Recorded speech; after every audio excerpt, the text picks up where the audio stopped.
Hebu tazama mashabiki waliosafiri kuja hapa kutoka Tanzania mpaka Malawi. Siku 3 wamekuwa barabarani. Siku 3 kwenye kosta. Wengi wao wameingia leo alfajiri. Mtazameni disappointment wanaoipata. Sasa hivi wanatakiwa warudi Dar es Salaam. Wengine wanaenda mpaka Arusha. Na wamekuja hapa kwa nia njema kwa support. Are we giving 100% to these supporters? Are we giving 100% to the team? Are we giving 100% to ourselves?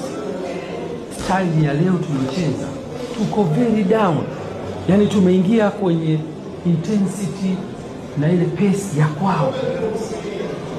Sisi Yanga tunatakiwa tushinde.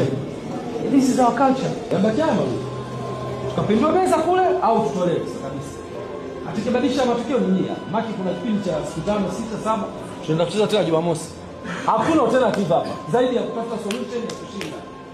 Na ushindi sio chini ya goli moja. Tunataka tushinde goli 2, 3 na kuendelea. Kuchukua kwamba hapa tunafunga mjadala. Sawa na? Mechi imeisha leo.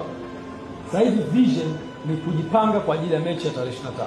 Na wakati unaondoka, kichwa chetu kinatakiwa kiwe clear kabisa ya kwamba Jumatano tarehe 25 tunaenda kupigana vita.